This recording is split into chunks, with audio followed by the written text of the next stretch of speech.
Fillmore. It is so nice to see you. Welcome to Positively Spiritual. And we've got some information for you guys tonight. Understanding giving and receiving.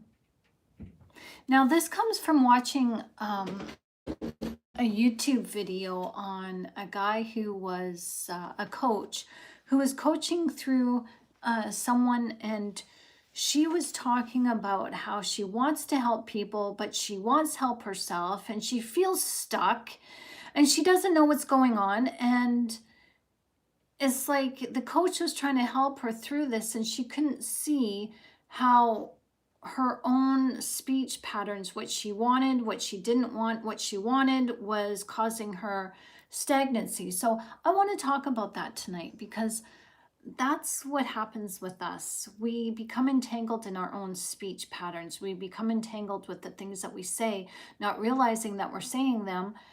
We want one thing, we do another. We don't want one thing, but we end up doing it. Hi, Joe. Hi, Resistor. Nice to see you. How is everyone? So I'm just going to go for a second because I just got some tea on the stove.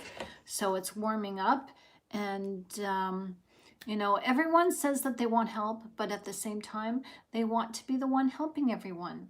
So we're going to talk about that, you know, giving versus receiving, how to really unstuck yourself, because we've talked about this. The things that you say, the words that you speak in your mind does set you up for a fall. So let's get into it, but just let me go grab my tea first. All right.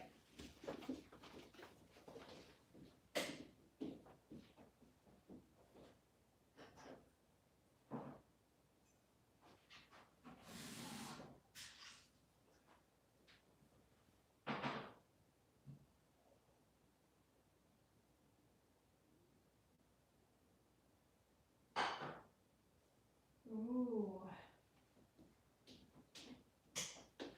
Like I knew what I was doing. I made just enough that it's like right up to the brim. I just boiled enough for, like, I put, oh, that's oat milk and it went all frothy.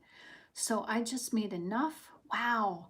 I love it when that happens. There's no leftovers. It's just right to the brim. That's awesome. So cheers. Hello, everyone. Nice to see you. Yeah, we've talked about that. What was it, last week? Like this, and like maybe even Thursday, Wednesday or Thursday, we talked about the things that we say in our heads. Hello, Jeanette. Nice to see you.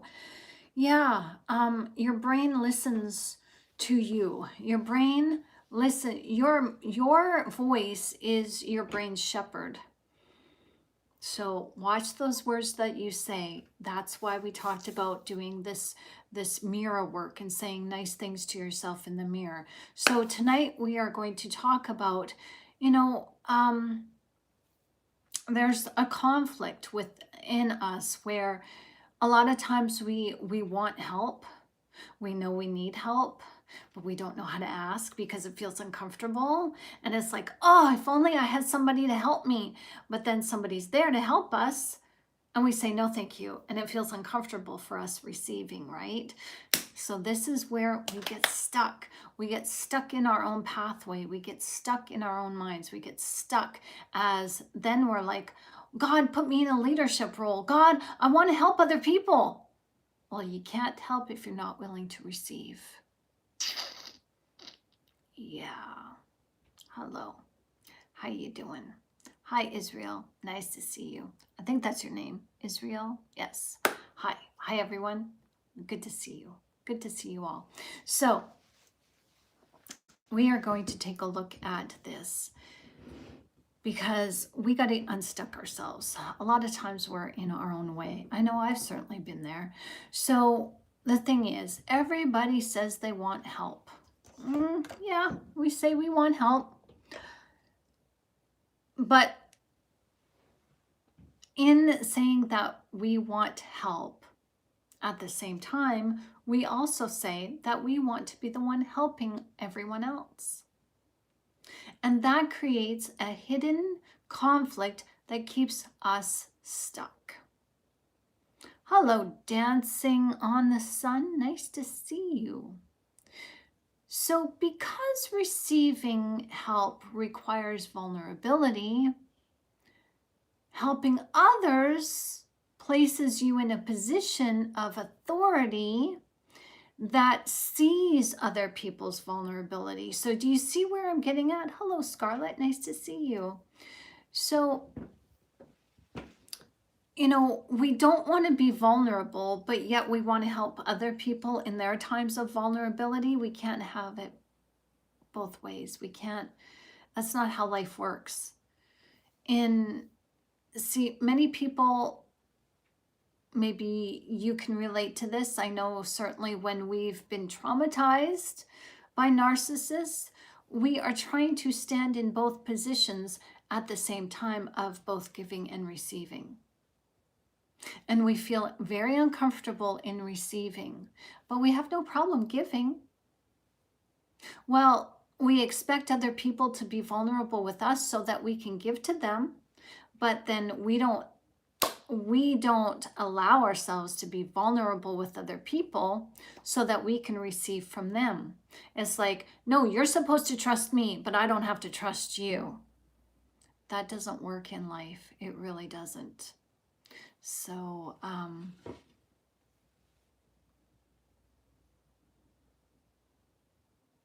that's just gross. The Lord rebuke you. And thank you, Scarlett, thank you. I'm sorry you had to see that. Please be respectful in the chat. If not, you're going to get booted. It's one and done here. We're done. We're done, you know, playing games with bots and silly people. This is a Christian site. You got to be respectful, because, you know, you being nasty is showing that you disrespect yourself. Yeah, you're disrespectful to yourself. So let's honor ourselves. Let's honor our humanity. Oh, this is too hot to drink. Ooh, I'm going to burn myself. No, thank you. Anyway, so many people, many of us who have been traumatized are trying to stand in both positions at the same time of both giving and receiving.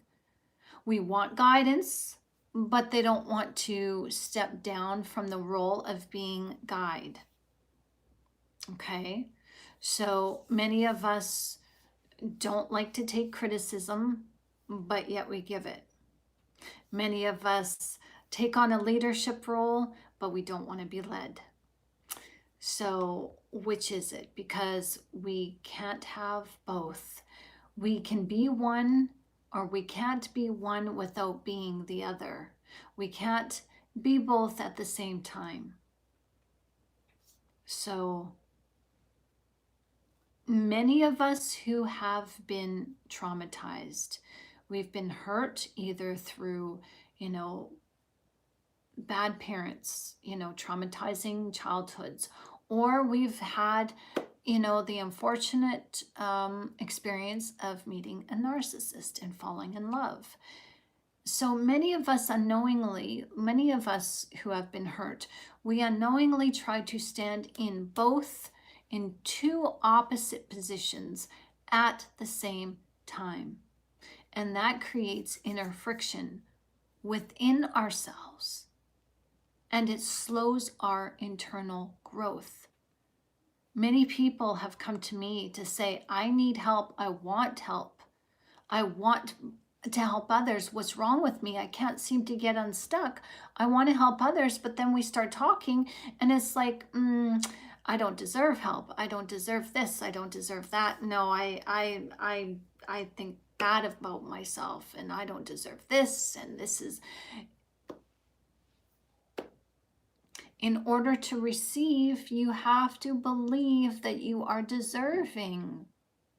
In order to say thank you and receive, you have to be willing to say, I'm in a position where I have a need and I'm accepting this help. And loving yourself is to not judge yourself. See, our ego likes to judge us. And I've done this where I've asked God, hi, Frankie, how you doing? Hello, Quarter Local, how you doing? Hello, O'Day. Wow, lots of people coming in all at once. So, hey, Rag, yeah, all right. I'm drinking a tea latte. So anyways, so I know for myself, I've, my ego has gone to God, and I'm thinking I'm going to God, confident in prayer. Hey, David, how you doing?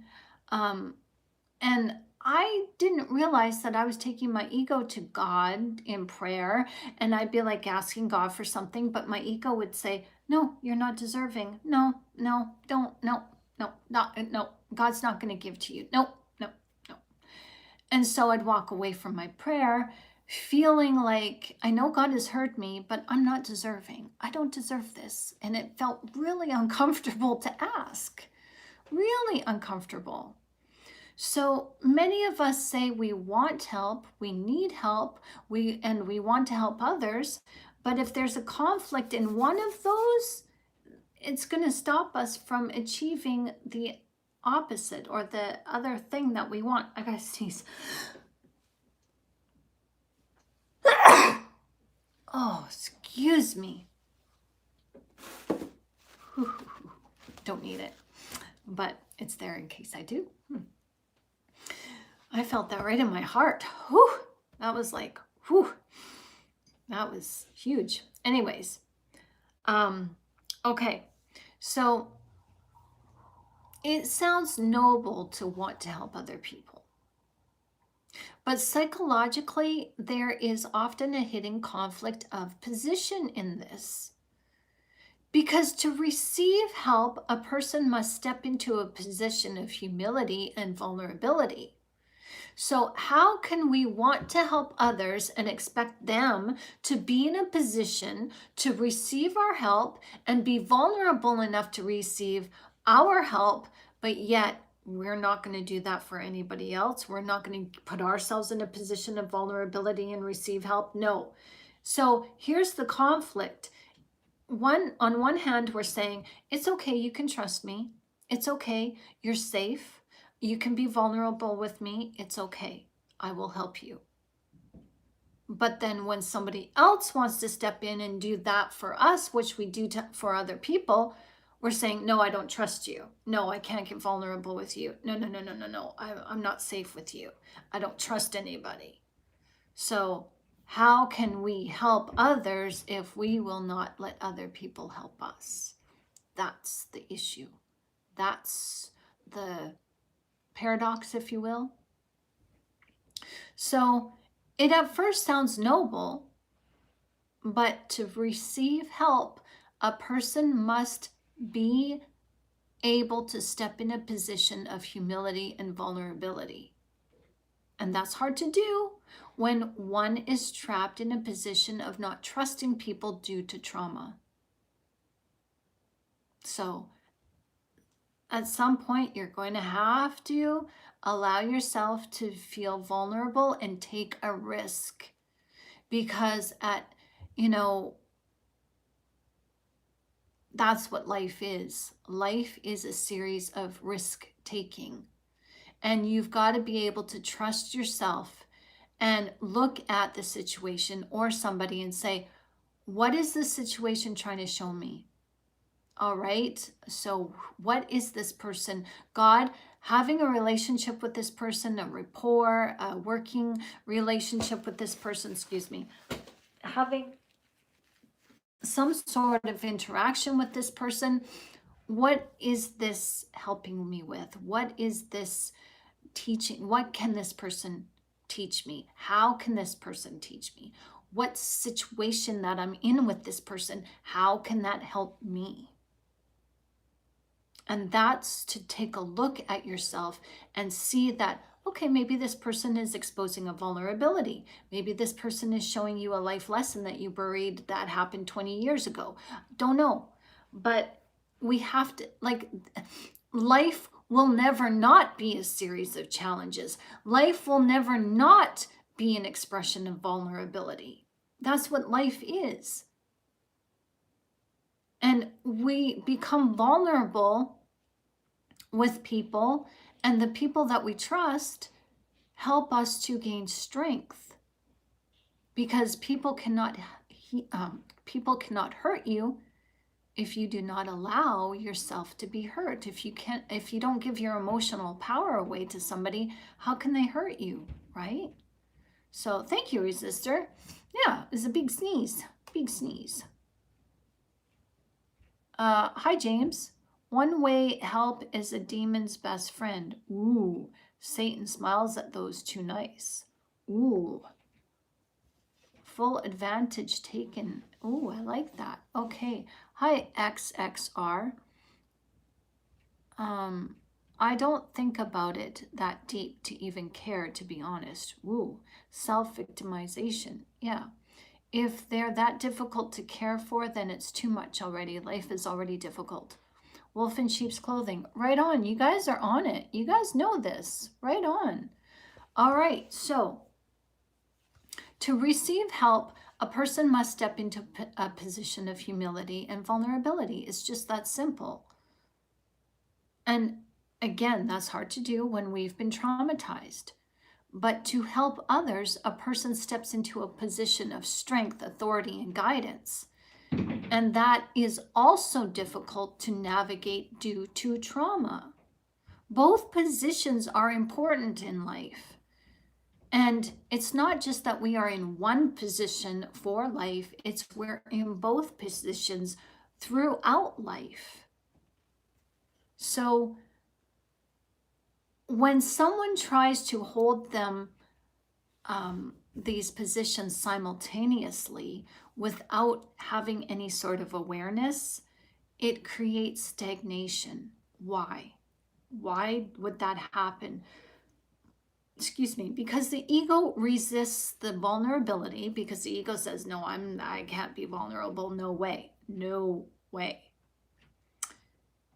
But we have to be vulnerable to truly receive whatever that is. So a person may say that they want help or they need help, but they don't take it. Unconsciously, they protect their helper identity at the same time, because, you know, with trauma, a lot of us have had this hyper independence where we tell ourselves we don't need help, we're perfectionists, and we like to help others, but we don't like help. And this stagnates our growth. So we have to learn to trust. And how, you know, a lot of us want God's help. God sends the help through other people, and we deny that. And we say, God, I want your help. Well, we're denying God's help through God uses other people to help us. So it's easier to be in the position of control and take on that leadership role. But again, we want to be the one who guides, the one who gives, but that makes it difficult to fully enter the posture required for transformation, because to fully understand that position, we've got to put ourselves in a vulnerable position of receiving help so that we can help understand the people that we're helping. So let's look at the posture of receiving, okay? Real help requires something many people struggle with: receiving, getting help from somebody, because this means that we admit that we do not have the answer. And allowing someone else to guide us is a huge risk, especially when we've been hurt and burned many, many, many, many times repeatedly over and over and over in the past. It becomes like familiar to us. So trusting for us kind of seems like a weakness. But receiving help, actually, it requires surrender of control. You know, the psychology says that the more you try to maintain control in your life or control other people, the more out of control life becomes. So It's about receiving, is about also acceptance, accepting yourself, accepting other people, just accepting the help. It doesn't have to be anything more than what it is, because eventually we'll pay the help forward. We'll either give back to the person that gives to us, or we'll give it back to somebody else. But we need to surrender that sense of control. That's why many people ask for help but never fully get the help they want, because they're not willing to receive it. And that's the frustrating part.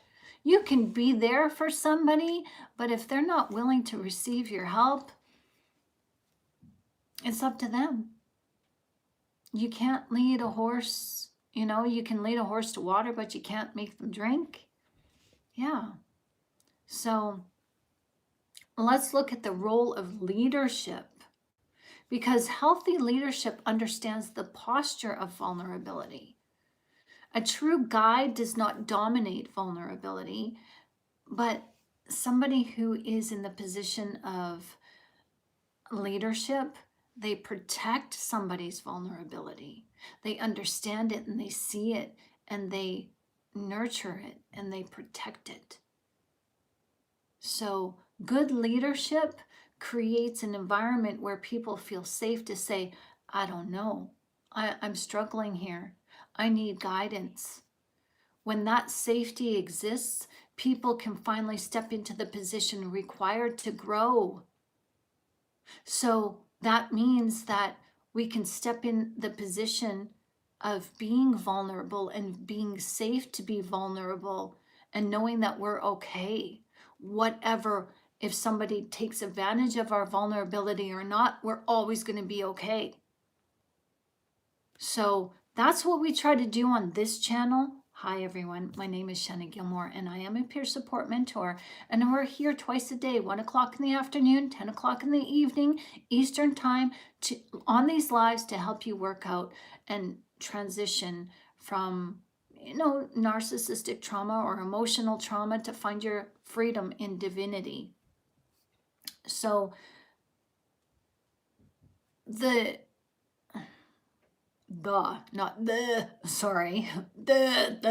sounded like a stutter.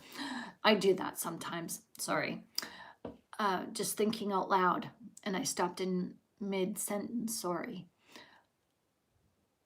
So the issue here is that we are both leader and follower in our relationships, in our relationship with ourselves and God, with our relationships with other people, the roles we take on in this world. And the thing is, both require trust. Hearts to you too. Thank you. Right back to you. So both require trust. Now, trust has to be earned. It's not automatically given. And trust forms with consistency and reliability. But in reality, growth often follows a simple progression. First, we receive.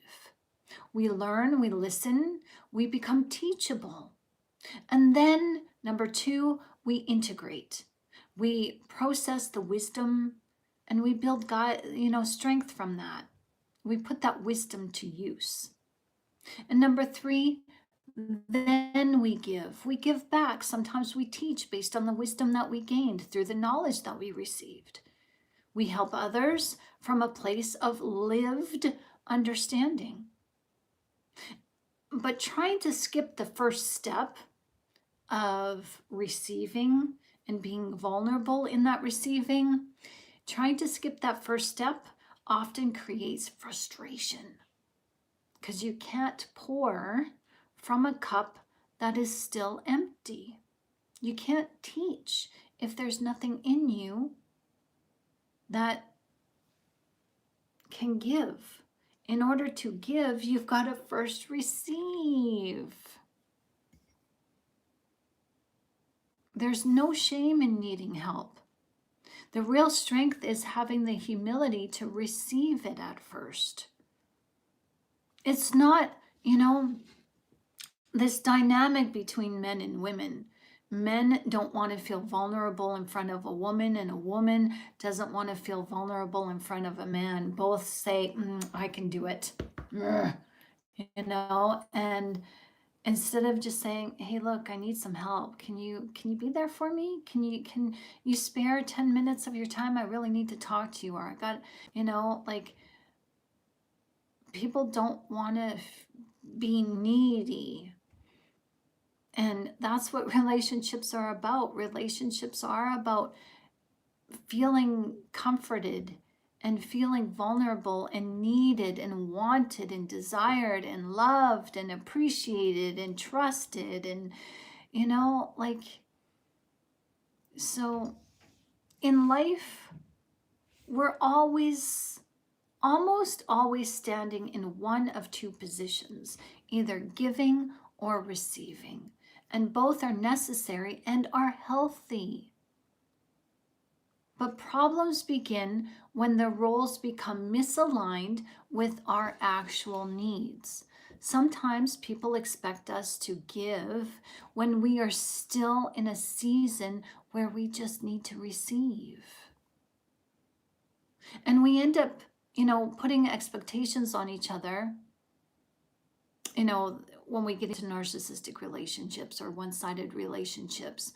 Often, we have a need and there's an expectation, well, I'll give to you and I know eventually I'll get back. But when we don't get it back, we start feeling resentful and we start feeling drained. And this is common in narcissistic relationships, especially, I'll get to your comments in just a minute. But, in one-sided relationships or narcissistic relationships, the narcissist always takes and ends up draining us as we freely give, right? And because of those narcissistic relationships, when we come out of those and we start healing, and we are going to meet other narcissists, that's just a given, but we're also going to meet other people that resonate and walk in alignment to our healing and our understanding of our growth. And sometimes we end up trusting the narcissist because that's a familiar pattern, and we end up not trusting the people who are healthy, who are growing with us. So the thing is, we cannot sustainably pour out from within us what we have not had, what has been poured into us. So what I'm saying is, if you constantly keep pouring into somebody and you're not replenishing, as you're not having a healthy relationship where somebody gives back to you, or you at least go and, have hobbies of your own and do things for yourself, and you have a healthy relationship between you and yourself and you and God, and, and you're empty inside and you're always seeking to fill that emptiness through other people, what they can give to you, give, and or you're pouring out to somebody and you're not getting anything back. This causes stagnancy. And we try to show up for people, we try to help, we try to support others, but internally we are still needing guidance. Sometimes we give prematurely. We offer our support, we offer our listening ear, we offer a friendship or camaraderie, and giving to others what we need. This is especially seen when people are on the brink of depression and suicide. We often give and give and give and give and give and give and give, thinking that our giving is going to be good enough and our giving is going to help them, and they'll come back to us and they'll nurture a relationship with us. And that doesn't happen. A lot of times that doesn't happen. But over time, when you keep giving yourself to somebody who does not appreciate you, aka the narcissist, or someone who is empty inside of themselves and is not replenishing by seeking out a relationship with themselves or with, God, over time, what happens is we become burned out. And a lot of times in narcissistic relationships, after the discard, we're so beside ourselves. We're going through the existential crisis, identity crisis. We don't know what the heck is going on. We don't know where to turn. We don't know upside from downside. And yet we're burned out. That's what's going on. We are burned out. And it's not because our giving was wrong, but because giving to the relationship too early and showing up for someone who cannot reciprocate, this ends up emptying us. And the narcissist takes advantage of what we are willing to give them without replenishing what they have taken. See, healthy relationships have this give and take. One person gives, the other person receives, and then it switches depending on our needs. Everybody has needs, everyone.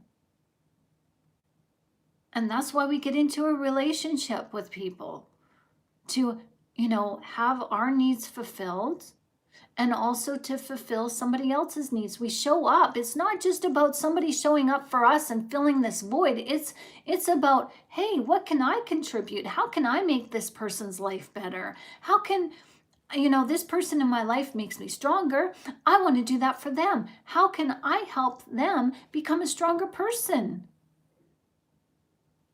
So, healthy relationships recognize the rhythm of life. Sometimes you're the one on the receiving end of support. Other times you are the one offering support. It doesn't make anybody wrong or right or weak or stronger. Sometimes these roles over time reverse.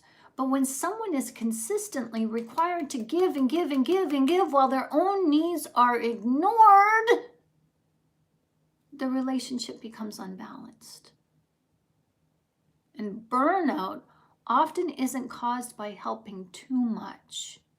It's caused by being expected to give when you are still in a season where you need to receive. And we don't know how to voice our needs, especially with the narcissist. Hey, I need 5 minutes of your time after dinner. Do you think you can help me wash the dishes?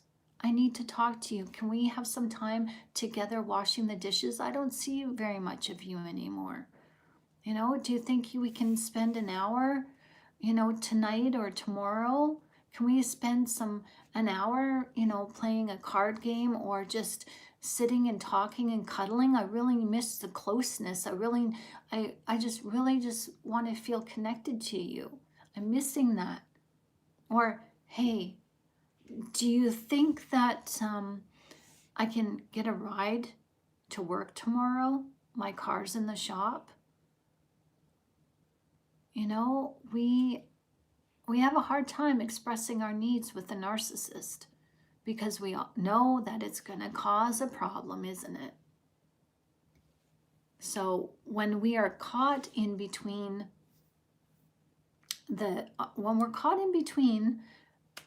wanting and needing, this is going to cause stagnation as we feel stuck in life, wanting to move forward, but not knowing how because we've tried that and it went sideways.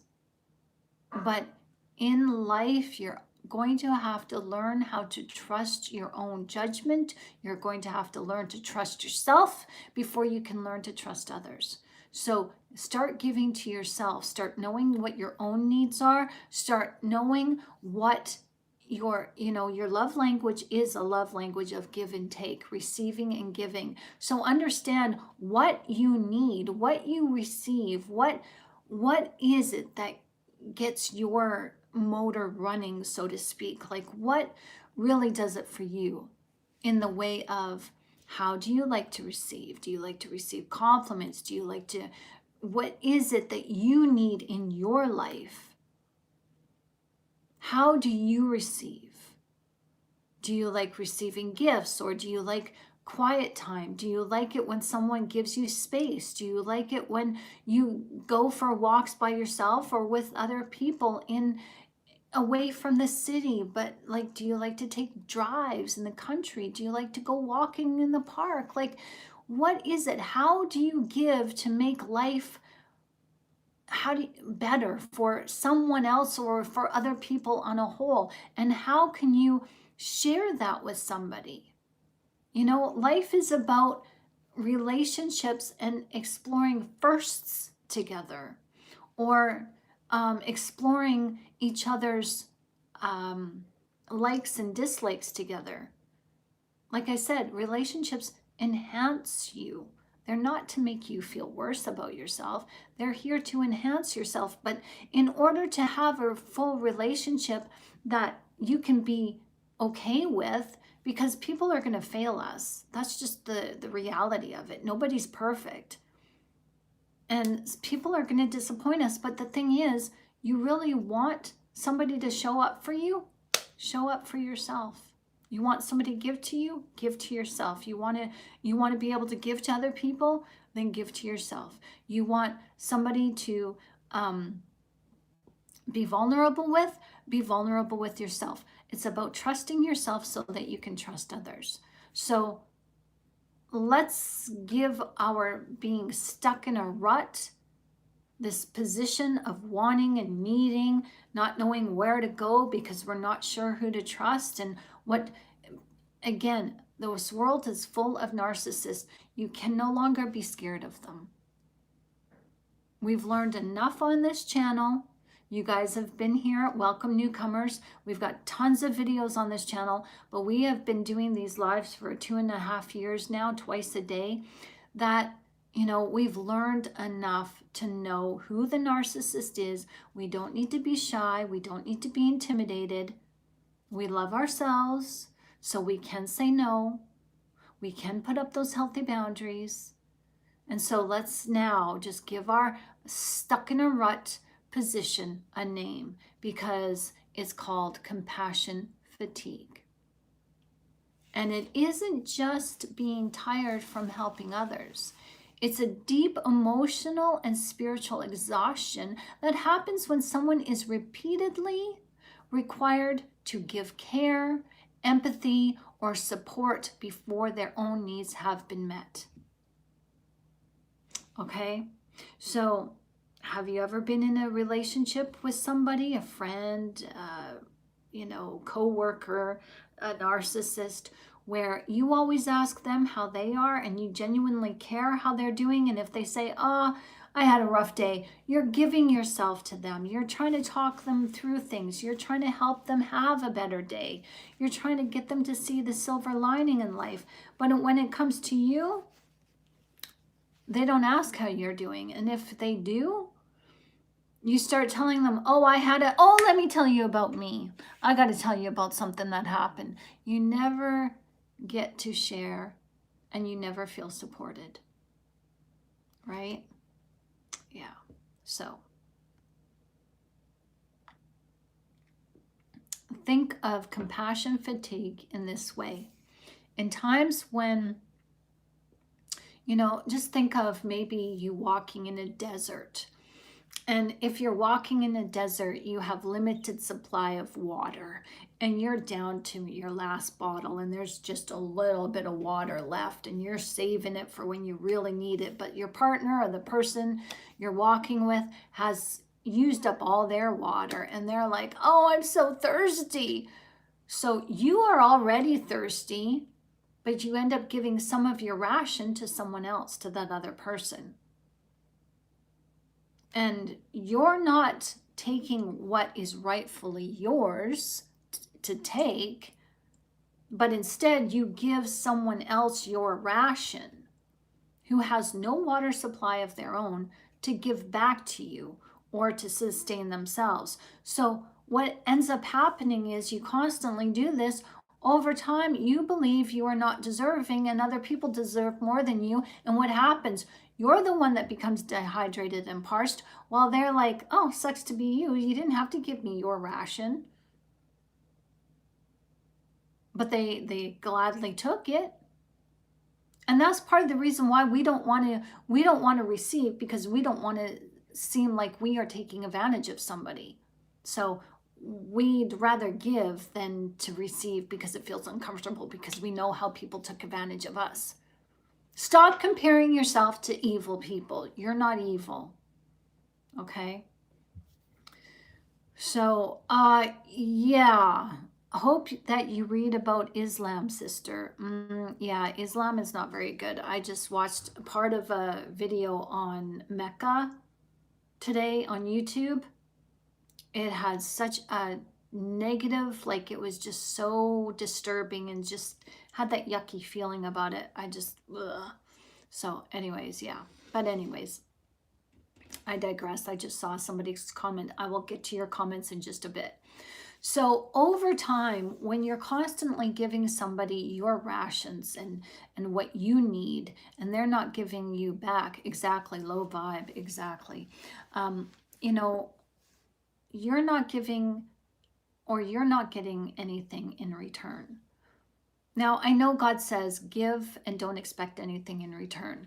That's wonderful, provided that you are secure in where you come from, in knowing who is within you. So until we get to that spot, until we're like, I'm good, God is my supply, I'm good, I can give to you, I'm good. But until we get there, we have relationships with people to help us grow, to learn from, to be better by becoming better. And we can't do that when people are always taking from us. So over time, this leads you to believe that you're not deserving and other people deserve better over you. So then you start feeling drained, you start feeling resentful, you feel disconnected from yourself and others. And it's not about the act of giving, it's about the misalignment of the timing and the role that you've taken on. So here's what compassion fatigue looks like. Number one, it looks like you ignoring the receiving role.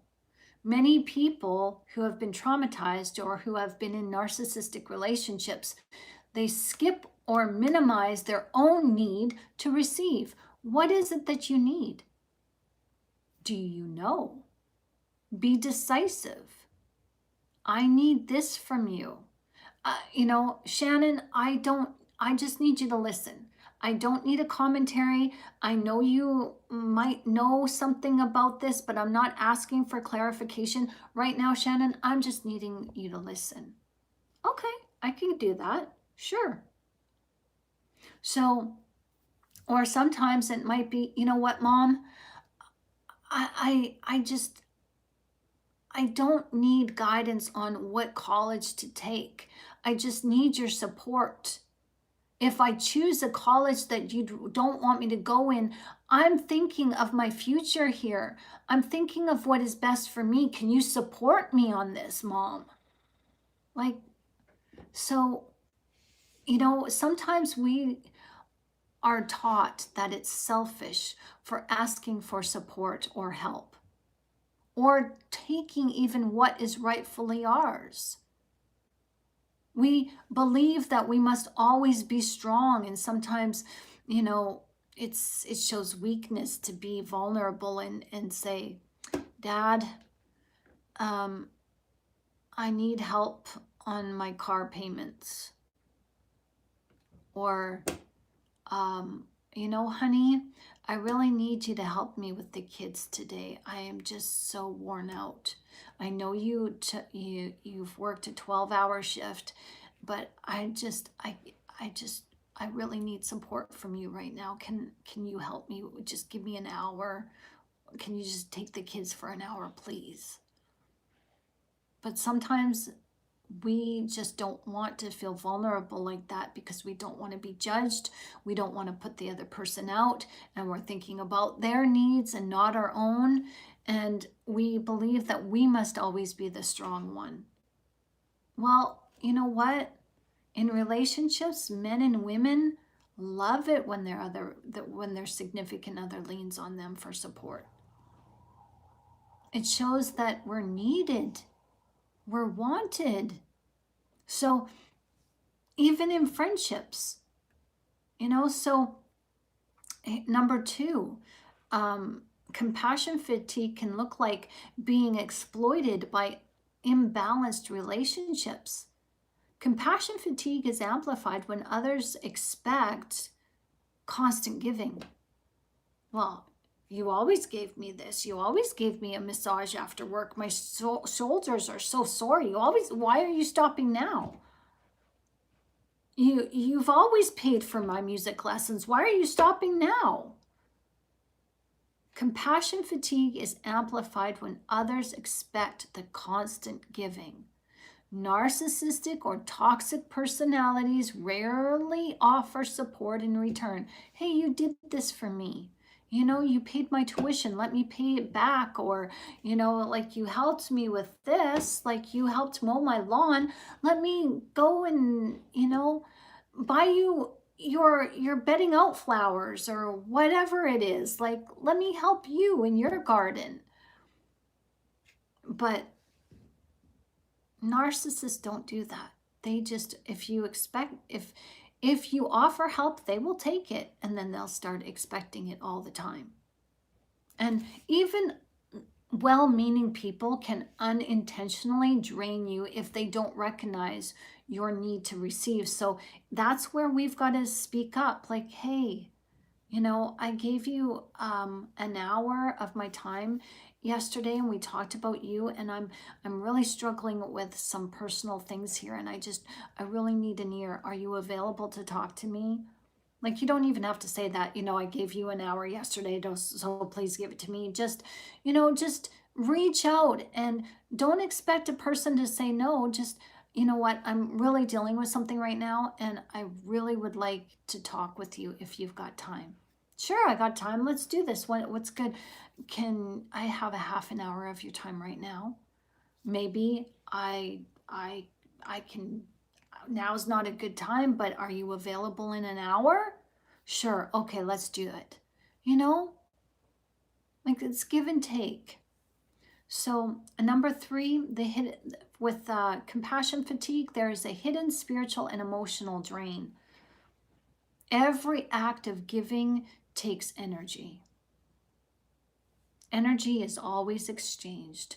Either it's mental energy, emotional energy, or spiritual energy. If you never replenish those reserves by receiving, your nervous system begins to respond with irritability or resentment, anxiety, emotional shutdown, where you just ghost the person and leave them alone. Your body and mind are telling you that the giving role has been misaligned with your current season of life. Maybe now again, there's many reasons why we feel irritable and anxious and emotionally shut down in narcissistic relationships. And there's many reasons, but oftentimes, it is our nervous system saying something is off balance here. Whatever it is, it's your responsibility to figure that out. So how this shows up, how does compassion fatigue show up? Some common signs of compassion fatigue include feeling emotionally numb or disconnected from others, where somebody tells you something and you're just not there, you're not fully present. You can become irritable over small things. You have this chronic exhaustion or irritability to focus, or inability to focus.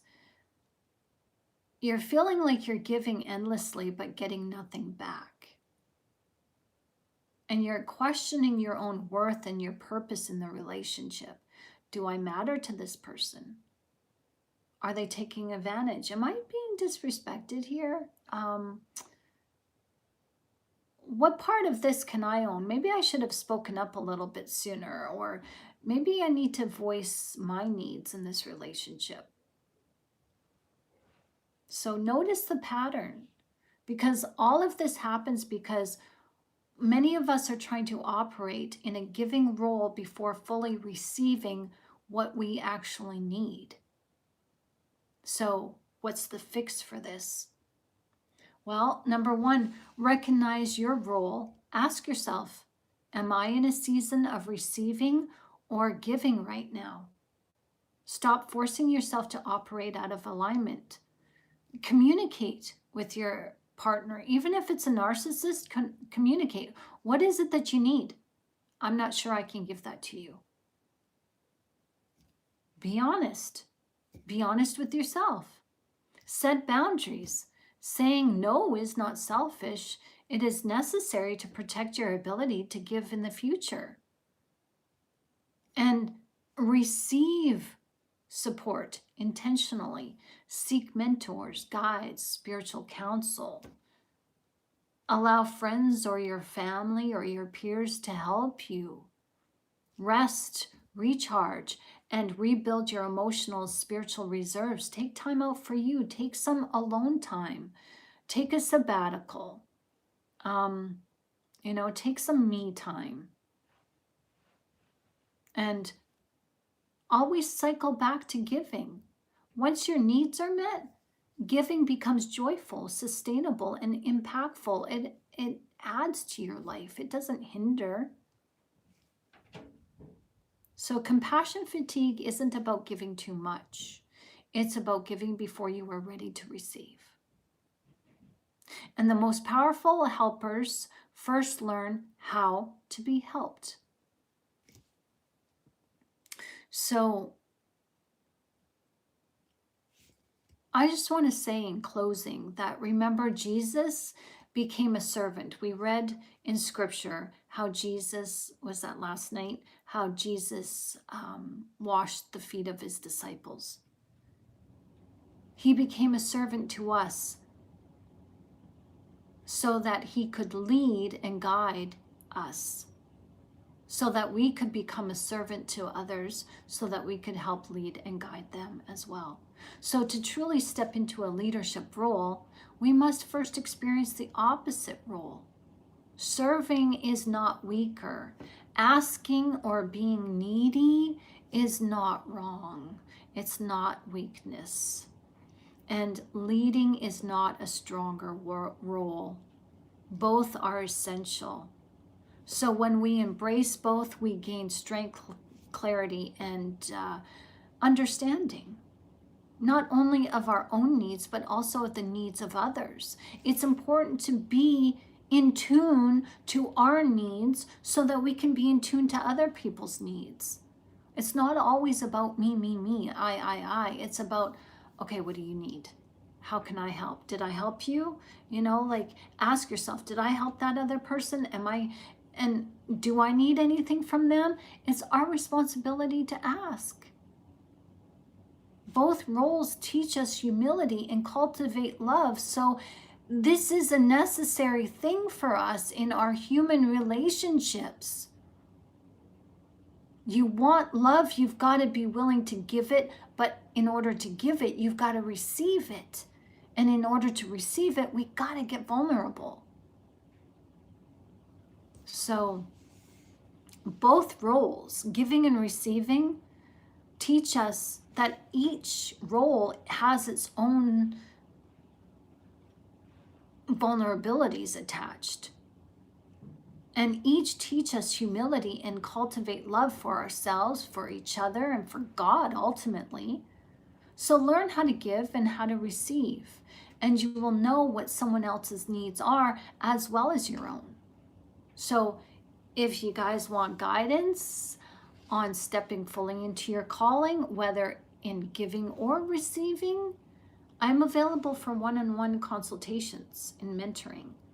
Together we can uncover your needs, strengthen your leadership, and walk you towards clarity and purpose while shifting you away from narcissistic trauma that keeps us stuck and stagnant in life.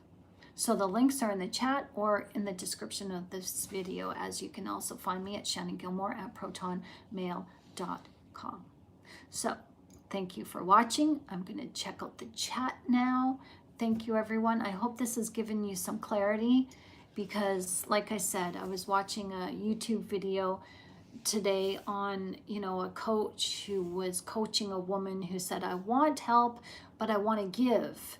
And he said to her, you want help, but you don't want help. And that caused me to, let me think about that. And she was confused. She's like, what are you saying? And I understood what he was saying. So that's where this is coming from. That, yeah, in order for us to want help, or want to help, excuse me, we have to first allow ourselves to be helped. You can't have one without the other. It's like you have to, like Jesus tells us that we have to, if we have to become a student before we can become a teacher. And to be a teacher, you have to understand your students. Well, a better way to understand your students is to become a student yourself. So the roles that we're put in our relationships is a giving and receiving role. There's not one person who is the giver and then the other person is the receiver. Oh, I'm the alpha and you're the beta. There's none of that in relationships. I don't know who came up with the alpha and beta male, but no. Men and women naturally are different through their communication and through their gender roles. That's true. There's a divine masculine and divine feminine in both of us that we both have to, you know, come to terms with. And to better understand, for me, to better understand the male divine masculine in men, I got to get in touch with my divine masculine within me. And that's the same with men, vice versa. It's not this alpha beta kind of thing. I've had women say to me, oh, I'm an alpha female. Well, that lets me know that you're just a hard-lined woman and you have got no femininity within you, you know? So, but anyways, my point being is that, you know, Jesus tells us that in relationships we've got to be evenly yoked. If you look at a team of oxen, there's a yoke around the neck, and both of these animals walk together. One isn't leading and the other one is like, you know, holding back, and, you know, it's like, no, they're both walking at the same pace. And that's what it's like in relationships. And if, you know, I have a need, you can give to me if I'm willing to receive. And if you have a need, I give to you if you're willing to receive. It's give and take, you know. And some days I may not be able to receive, or I may not be able to give because I fall short. And same with you. That's where God tells us women are helpmeets or a helpmate. You know, think of it like, paramedics. They drive in the ambulance. There's two of them, and police officers, there's usually two of them in the same squad car. So there's partnership. One backs up the other, but they're both, you know, they take on their role. Not one is more dominant, one is more submissive. It's just that, you know, whatever the situation that calls for, the person is there for a backup. And that's what women are. Women are a man's backup. And that's what we have in our relationships, where a man supports a female, but she can also support the man where he fails to fill in the gap and support himself, and vice versa. And that happens in our relationships with other women or other men, our platonic friendships, relationships, working relationships, partnerships, even with children. Like, my goodness, the relationships you have with your child, yeah, we've got to be more giving than receiving. You know, we're pouring ourselves into them. We're pouring teaching and guidance into them. But, you know, it's a relationship that we understand what our role is. And a lot of times we don't understand what our role is in our, you know, partnerships or relationships or, you know, friendships, because we don't have this proper partnership with ourselves. So, yeah. So that's what I got for you guys tonight. So I'm going to go through your chat, and then we're going to read a chapter from the book of John. I don't know where we were, where we left off. I think we left off, like I said, where Jesus washed the feet of his disciples. There we go. Yeah, we'll be reading.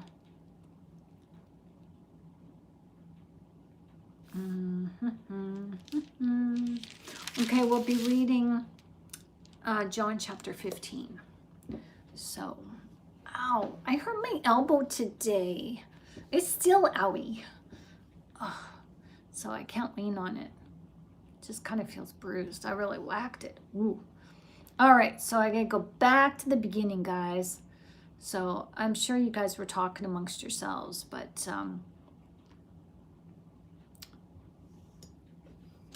yeah, okay, so okay, so I'm not touching that message is helpful review. I'm sorry, whoever you are, I'm not touching it. No, we're just going to leave it as it is. I don't want to see any yucky stuff. So I knew someone who suffered mental conditions can almost be contagious if it doesn't improve. Exactly. You got it. Yeah, exactly, James. You got to be careful of that. Yeah. Resistor says, yep, it's forced agreements all the time. Yep. I've never regretted anything. It's almost always ended me up in a better place. Okay, good. And being closer to God's energy. Awesome. Belief gives you the greatest hope in life. Yeah. I genuinely believe practicing prayer, faith, meditation, and mindfulness is the best possible therapy. Absolutely. Only if you truly believe it, right? We talk a lot about awareness and meditation and breath work on this channel. So it's nice to see you, James.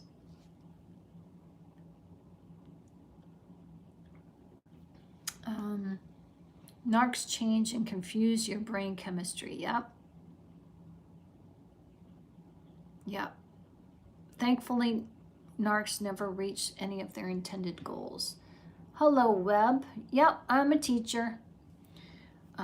You rarely meet an emotional manipulator who is genuinely happy.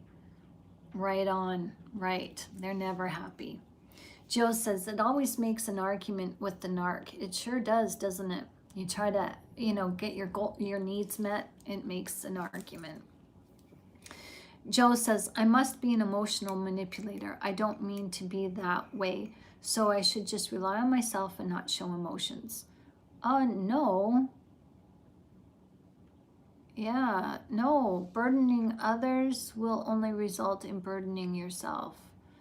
Yeah, as I can't hold all of this anxiety inside, as you shouldn't. It's just you've got to learn to talk to the right people. Sometimes talking to the narcissist is not your people. They're not going to give you the support you need. You'll walk away confused more than anything. And you'll be like, why did I even open up to them? Been there, done that, Joe. It's so freaking confusing.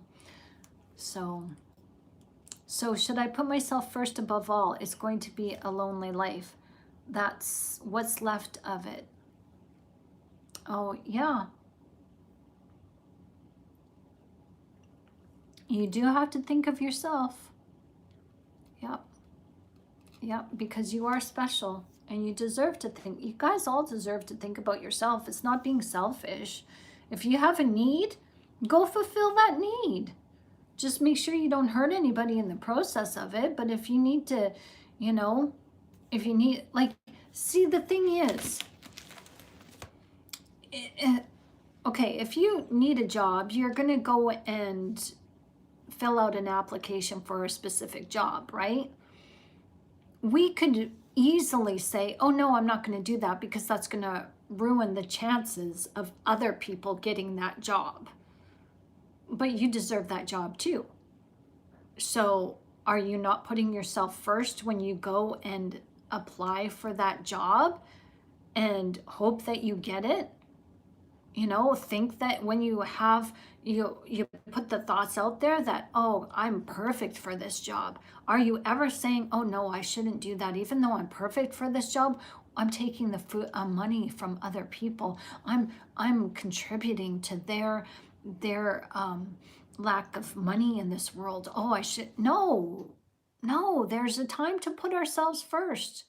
God has it. God has it figured out.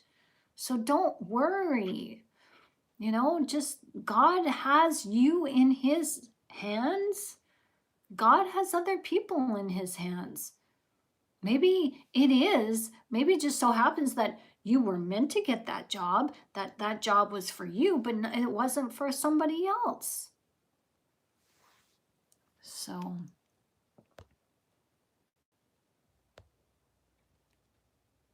my wacky opinion is, are females more vulnerable due to being more compassionate? I don't think so. I think men are just as much as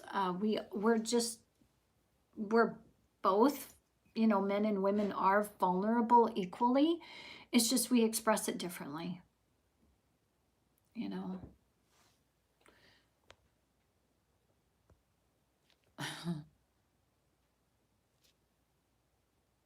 Hello, Lark.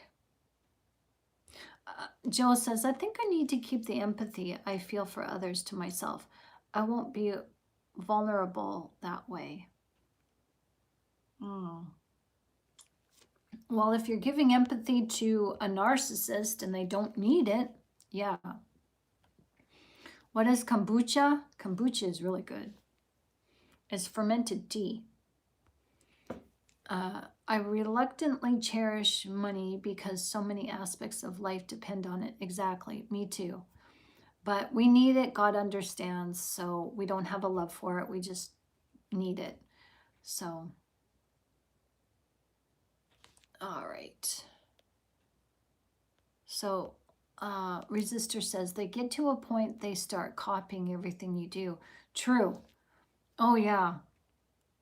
Oh, yeah. I remember when I was taking my training for crisis outreach to be on the phone lines and, you know, talk to people on the crisis phone lines. My mother-in-law wanted to do it too. She said, I want to do what you're doing. And I'm just like, God told me to do this. You know, can't I have something that's just unique for me? Like, this is my profession. This is for me. Like, I don't want to be, I know they say, you know, copying is the best form of flattery, but it was like, you know, we had a house built, my ex-husband and I, we had a house built and it was like 2 doors up from my in-laws. And, you know, I chose the carpet and the cupboards and the countertops, and it all matched, and it was just so nice. And she walks in our house and we're doing a walkthrough and she's like, I want to change our carpets. So she did. You know, she had the same carpet that I chose. She wanted the same countertops as I did, but she chose granite, so she couldn't replace those. And I was just like, is there? And then I started, like, I do faux finishing and love painting, so I did that. And she's like, I want to do that too. And I'm just like, can I not have my house unique to the way that I like it? I don't want to go to your house and see my house. I just want, this is unique to me. This is mine. You know, like, I didn't want to be greedy, but I just felt like, is there nothing sacred? Like, is there nothing my own? It almost felt like, you know, my mother-in-law was going through my cupboards or my drawers and looking at my, you know, negligee or something. That's what it felt like. It felt like I was just, boundaries were like, just, I just felt, I just felt, you know, yeah, uncomfortable. So Frankie says, that's why the narcissist always catches us off guard, because they always act like we are their savior and they need us for everything. So basically, we train ourselves to think it's forever. So Lark says, it's not about what you've done for them. It's about what have you done for me lately for narcissistic people. Yeah. So, yeah. So Scarlett said, what do you mean by that, Lark? Oh, okay, you answered that. Okay. So Frankie says, they forget about what you do for them yesterday. It's all about what you're doing for them today or tomorrow. Exactly. They run off their childish, delusional, impulsive emotions. They have no logic. Yeah. So Lark answers Scarlet. I mean, in the mind of some, no matter what you do for them in kind, they never appreciate it. It's not about what you have done in the past to help them. It's about what can you do now. Exactly. Yeah. Ashley, hello. Ashley says, my mother-in-law, sister-in-law, husband had set up camera and listening devices in my room right now in my home. Oh, I, should I be saying this out loud?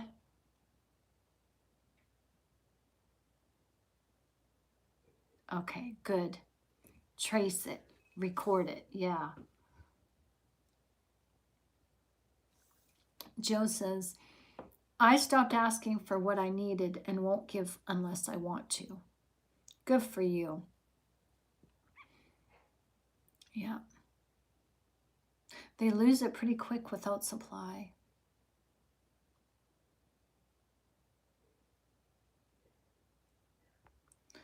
Joe says, I'll figure it out. Right now, I'm paying around $250 a month plus or just in interest on the credit.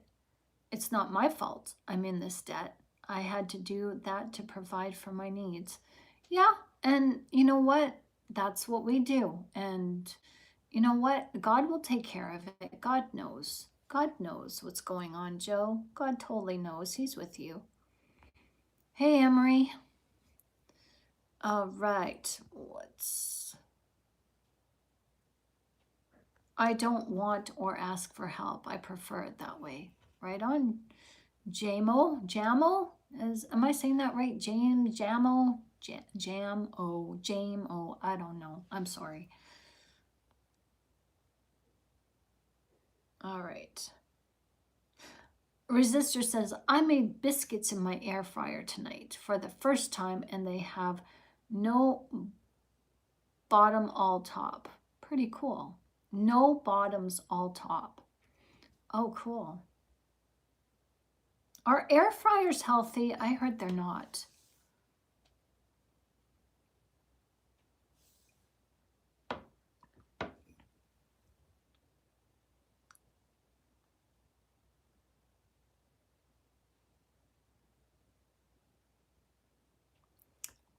With normal people, copying you is flattery. With a narcissist, something feels wrong. They will never give me a credit for it. Yeah.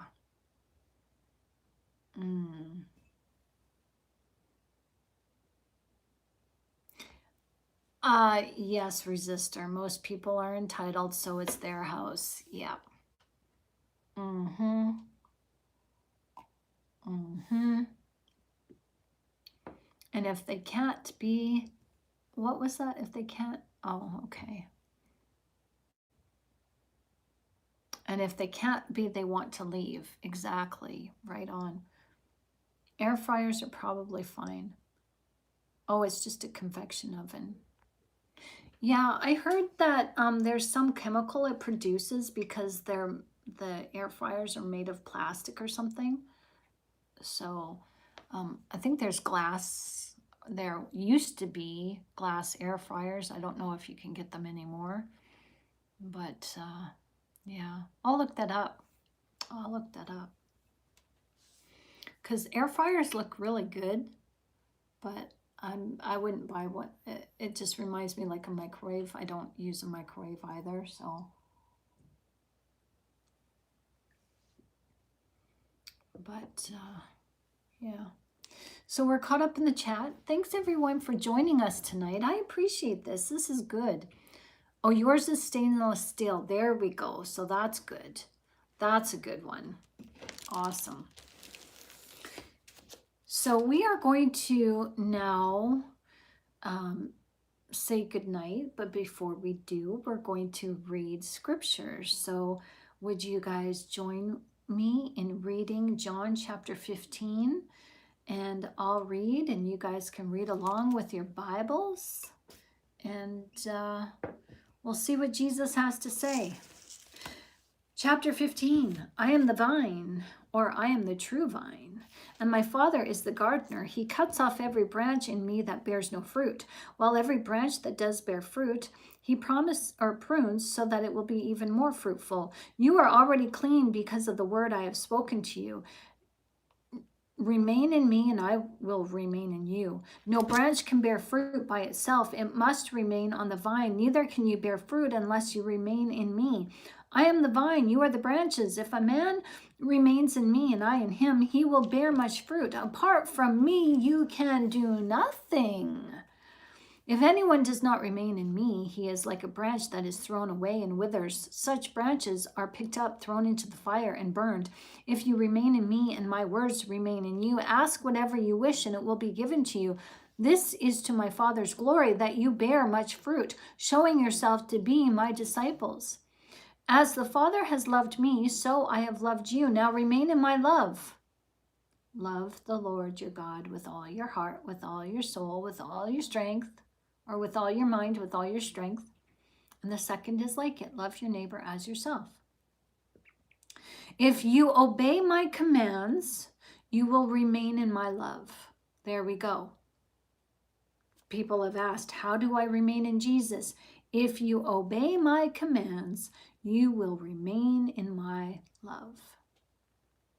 And I have to tell you guys, I'm moving my eye around right now, and there's just a little tiny little bit of collagen, but it's barely noticeable. So Jesus is healing my eye. Thank you, Lord. Jesus is healing.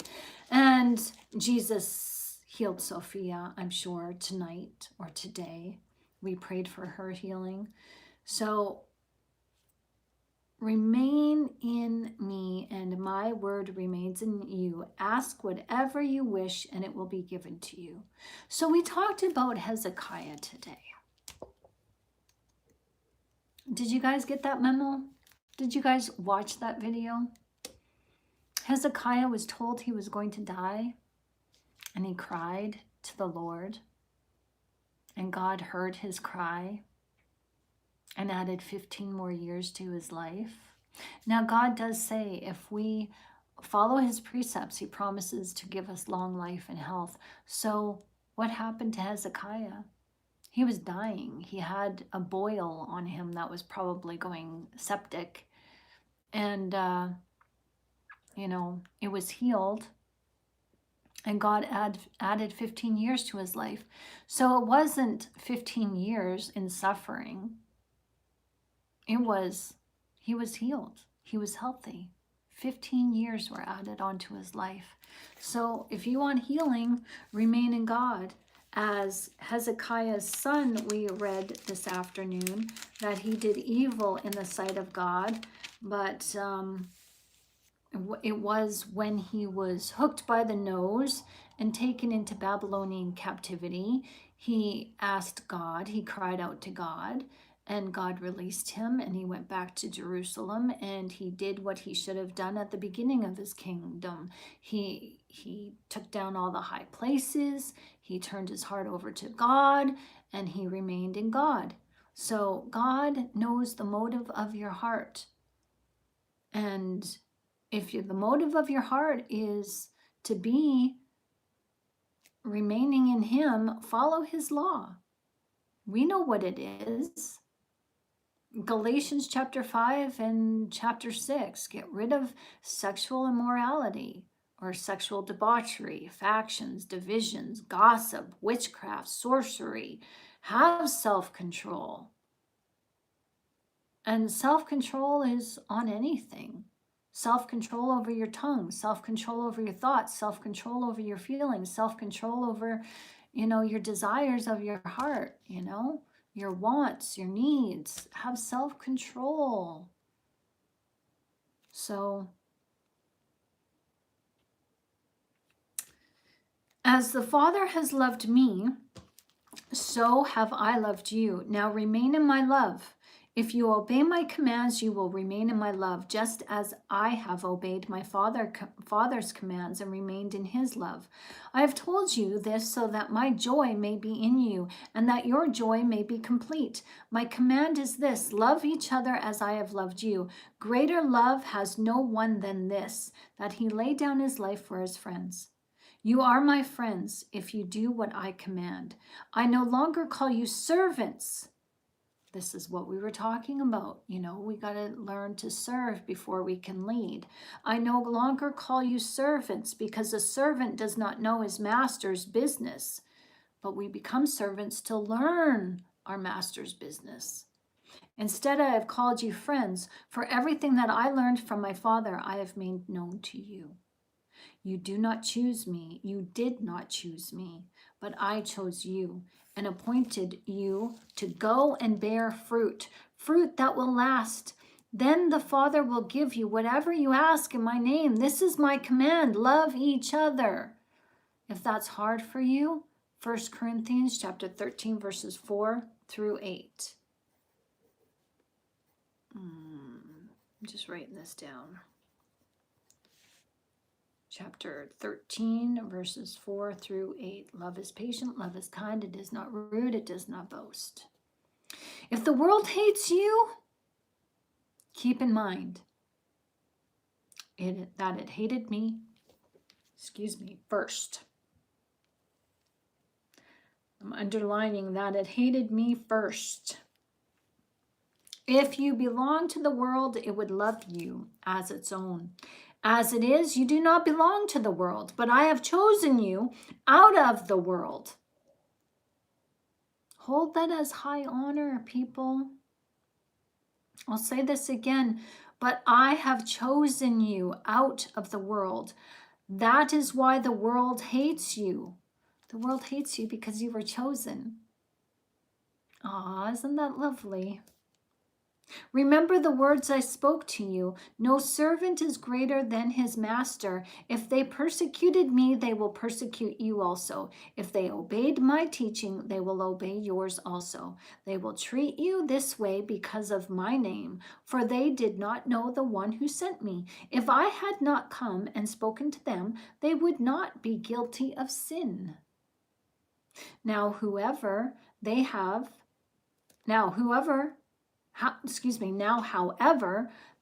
no excuse for their sin. He who hates me hates my Father as well. If I had not done among them what no one else did, they would not be guilty of sin. But now they have seen these miracles, and yet they have hated both me and my Father. But this is to fulfill what is written in their law. Not God's law, their law. They hated me without reason. When the counselor comes, that's the Holy Spirit, whom I will send to you from the Father, the Spirit of truth who goes out from the Father, he will testify about me. And you also must testify, for you have been with me from the beginning. Now, this may seem like we have been with Jesus from the beginning of his ministry, but we have been on the hearts and minds of God from the beginning. Let me go there. In the beginning was the Word, and the Word was with God, and the Word was God. He was with God in the beginning. Everything that was made for God, through God, by God, right? So you have been with me from the beginning. So there is a reason why we are here. There is a reason why the world hates us. There is a reason why we have been born into this timeline and why we are suffering. There is a reason why God is choosing to share with us deep insight on this channel, and insight about awareness, insight about narcissism, insight about psychology, science, our spirituality. So welcome everyone. And Stay tuned because we'll read chapter 16 tomorrow evening. We are here twice a day, 1 o'clock in the afternoon and 10 o'clock in the evening, Eastern time. So I keep asking why we're here. Has everything to do with awareness. Awareness is God.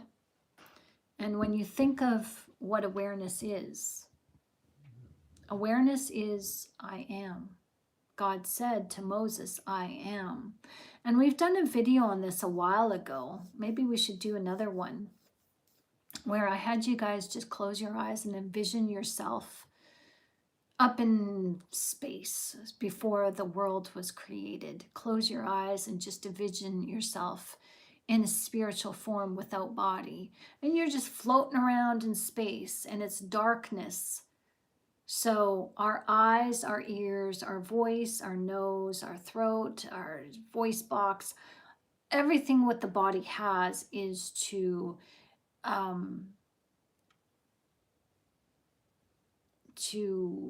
interpret incoming vibrations, and vibrations are of spirit. So without a body, there would be no incoming vibrations. We would sense them in a different way.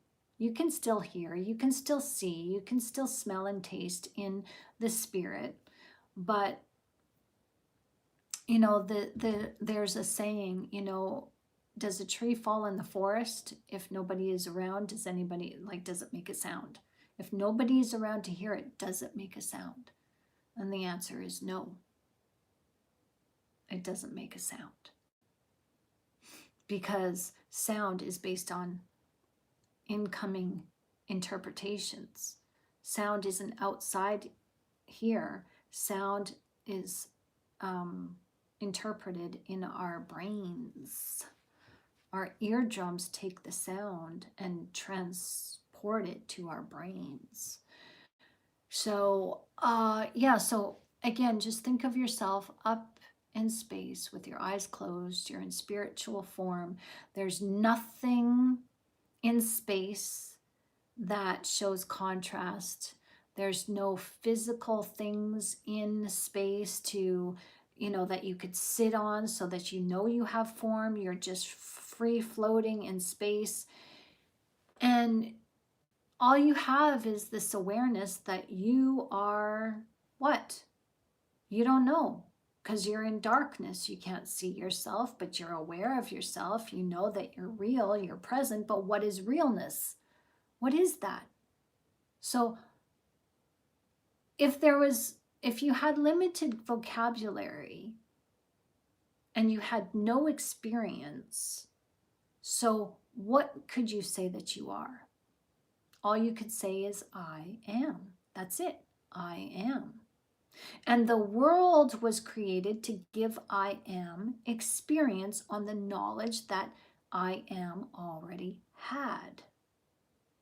We'll leave it at that because this is very deep, but this has everything to do with your awareness that Jesus is in you, God is in you, and God uses you to have an experience as God tells us that, you know, I am is the observer inside of us, and we can observe situations on the outside of us through the eyes of I am, through the heart of I am, unconditional love, or we can ditch God and we can go full blast into our egos and experience trouble and chaos if that's what we want.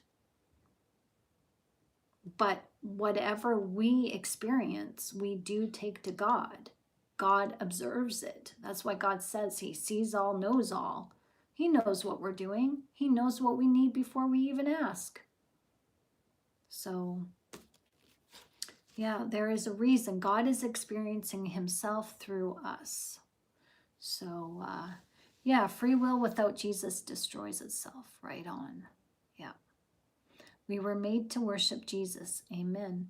Because Jesus does away with the sin and the after effects of sin so that our spirit nature is not corrupted. So we get to live forever with Jesus in heaven. Anyways, we're going to leave it at that. There is a video on awareness on our channel if that's what your fancy is, if that's what you want to dig into. We talk a lot about it on our lives, so go into our live section and we'll talk about it. But you know, we'll be talking more about awareness as we're not done with that. We're just getting started. So I love you, everyone. God bless you and have a good night. Sweet dreams. We'll see you tomorrow. Links are in the description of this video. If you guys want to chat one-on-one with me, I'm available. You can reach me by the link in the description of this video or this chat, or you can email me at shannongilmore@protonmail.com. And if you guys want to donate to this channel, we are here twice a day, so your donations help this ministry to flourish, as this is what I do. Twice a day lives, 2 lives per day. That requires a lot of writing, research, and sharing with you what I know, Bible study. So yeah, any amount helps. So thank you very much. I appreciate it. And until tomorrow, good night, sweet dreams, sleep well, God bless you, and may God minister to you in your sleep. Good night.